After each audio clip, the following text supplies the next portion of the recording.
is Elizabeth Loftus, and I am a professor at the University of California, Irvine.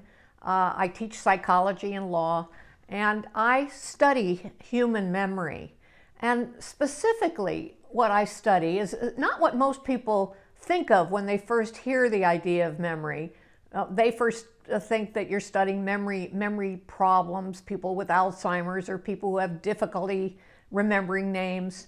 But I study the opposite. I study people who remember things that didn't happen or remember things differently from the way they actually occurred. So in one of the paradigms that I've used for studying memory, what we do is we show people a simulated crime or an accident, and then we might try to deliberately feed them some misinformation about what they experienced. So they might see the car go through a yield sign, and we suggest to them that it's a stop sign. And what happens when people are exposed to this misinformation is sometimes they will adopt it as their own memory and become convinced of it. So they'll now tell you, I saw a stop sign.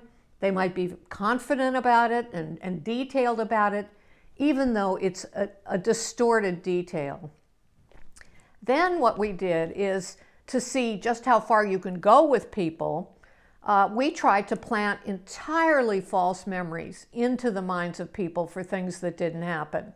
And we were able, through the power of suggestion, to convince people, for example, that they were lost in a shopping mall when they were 5 years old, that they were frightened and crying and ultimately were rescued by an elderly person and reunited with the family, all through the power of suggestion.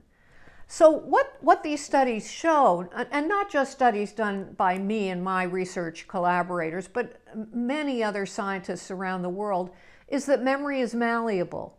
It doesn't work like a video recording. You don't just record the event and play it back.